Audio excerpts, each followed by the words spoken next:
नमस्कार बंधुरा flavour fantasy और कुकिंग शोते आपनादेर सबाइके स्वागत जानाई। सामनेई रथयात्रा और जगन्नाथ देवेर स्नान यात्राओ बटे। रथयात्रार दिन जगन्नाथ देवके 56 भोग निवेदन करा हय। ताई आमार आजकेर रेसिपि हलो प्रभु जगन्नाथ देवेर 56 भोगेर मध्ये अन्यतम एकटी भोग कणिका भोग रेसिपि। किछु टिप्स सह खूब सहजेई एई रेसिपिटी तैरी करब जाते आपनाराओ बाड़ीते बानिये पुरीर मंदिरेर एई कणिका भोगेर स्वाद ग्रहण करते पारेन। ताहले चलुन आर कथा ना बाड़िये आजके रेसिपि स्टार्ट करा जाक।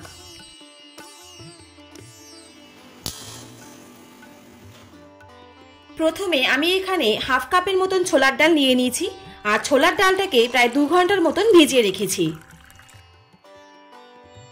এবারে নিয়ে নিচ্ছি 1.5 কাপ বাসমতি রাইস। আপনারা চাইলে আতপ চালও ব্যবহার করতে পারেন। বাসমতি রাইসটাকে প্রায় 30 মিনিটের মতন ভিজিয়ে রাখবো, তারপরে জলটা ঝরিয়ে রেখে দেব। এবারে কড়াইতে আমি 2 চামচের মতন ঘি দিয়ে দিচ্ছি। এই পুরো রান্নাটা কিন্তু ঘিতেই করা হবে। এবারে দিয়ে দিচ্ছি 4টে ছোট এলাচ, 4-5টা লবঙ্গ, একটা বড় এলাচ আর 7-8টা গোলমরিচ। এই সবকিছু ইনগ্রেডিয়েন্টসকে ঘিয়ের সাথে প্রায় 30 থেকে 40 সেকেন্ড মতন ভেজে নেব। গরম মশলার সুন্দর একটা গন্ধ বেরোলে এর মধ্যে দিয়ে দিচ্ছি পরিমাণ মতন কাজু এবং পরিমাণ মতন কিশমিশ। কাজু আর কিশমিশটা দিয়ে এই গরম মশলার সাথে আর ঘিয়ের সাথে প্রায় 1 মিনিটের মতন ভেজে নিচ্ছি। পরিমাণ মতন এই কারণেই বললাম কারণ কাজু আর কিশমিশটা অবশ্যই আপনাদের পছন্দ মতন দিয়ে দেবেন। সবকিছু হালকা ভাজা হয়ে গেলে এর মধ্যে দিয়ে দিচ্ছি জল ঝরিয়ে রাখা বাসমতি রাইস। বাসমতি রাইসটা দিয়ে প্রায় 2 থেকে 3 মিনিটের মতন হালকা স্টিমে ভেজে নেব। দেখুন বাসমতি রাইসটা হালকা ভাজা হয়ে গেলে এর মধ্যে দিয়ে দিচ্ছি ভিজিয়ে রাখা ছোলার ডালটা। ছোলার ডালটা দিয়ে বাসমতি রাইসের সাথে আরও 1 মিনিটের মতন ভেজে নিচ্ছি। এই ক্ষেত্রে একটা ছোট্ট টিপস দিয়ে দিই, চালটা ভালো করে ভেজে নিলে রান্নার সময় ভেঙে যাওয়ার চান্সটা অনেকটাই কমে যায়। আর ছোলার ডালটা যেহেতু ইনস্ট্যান্ট রান্না করছি তাই সেক্ষেত্রে একটু ভেজে নিয়ে সেদ্ধ করলে তাড়াতাড়ি সেদ্ধ হয়ে যাবে। আর যদি আপনাদের হাতে টাইম থাকে সেক্ষেত্রে ছোলার ডালটাকে সারা রাত ভিজিয়ে রাখতে পারেন। টিপস দিতে দিতেই 1 টিস্পুন গোলমরিচের গুঁড়ো আর পরিমাণ মতো লবণ দিয়ে নাড়াচাড়া করে 3 কাপ উষ্ণ গরম জল দিয়ে দিলাম। জলের পরিমাণটা হবে 1 কাপ চালের সাথে 2 কাপ জল।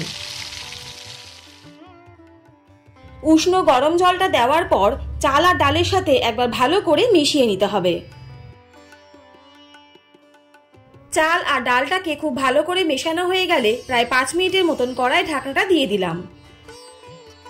5 মিনিট পর কড়াই ঢাকনাটা খুলে দিলাম। দেখুন জলটা কিন্তু অনেকটাই টেনেছে। এবারে এর মধ্যে আমি 1 টেবিল স্পুন গুড় দিয়ে দিলাম।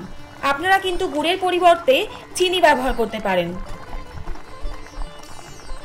গুড়টা দেওয়ার পর চাল ডালের সাথে খুব ভালো করে মিশিয়ে নিতে হবে। আর গুড়টা দিয়ে চাল ডালের সাথে খুব ভালো করে মেশানো হয়ে গেলে আমি আবারও 5 মিনিটের জন্য কড়াই ঢাকনাটা দিয়ে দিলাম।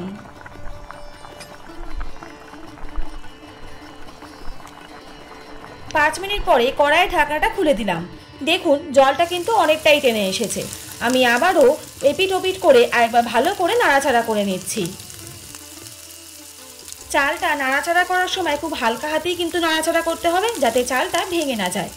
এবারে এর মধ্যে দিয়ে দিচ্ছি 1 টেবিল স্পুন দারচিনির গুঁড়ো। দারচিনির গুঁড়োটা দেওয়ার পর চালের সাথে আমি আবারও হালকা হাতে সবটা মিশিয়ে নিচ্ছি। দেখুন জলটা কিন্তু অনেকটাই টেনে গেছে। আমি আবারও প্রায় 5 থেকে 7 মিনিটের জন্য গ্যাসের ফ্লেম লো রেখে কড়াইয়ের ঢাকনাটা দিয়ে দিলাম।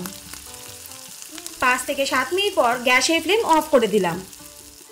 কড়াইয়ের ঢাকনাটা খুলে এবারে দেখুন আপনাদেরকে দেখিয়ে দিচ্ছি রাইসটা ঠিক কতটা ঝরঝরে হয়েছে। তাহলে আপনাদের আজকের রেসিপি জগন্নাথ প্রভুর কণিকা ভোগ কেমন লাগলো অবশ্যই কিন্তু কমেন্ট করে জানাবেন। আর এই রথযাত্রায় জগন্নাথ প্রভুকে এই কণিকা ভোগ রেসিপি অবশ্যই নিবেদন করবেন। আজকের রেসিপিটা যদি আপনাদের ভালো লাগে তাহলে চ্যানেলটা please like, share and subscribe করতে ভুলবেন না।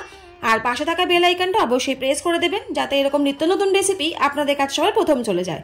সবাই সুস্থ থাকুন, ভালো থাকুন। অনেক ধন্যবাদ পাশে থাকার জন্য। দেখা হচ্ছে নেক্সট ভিডিওতে। ততক্ষণের জন্য টাটা।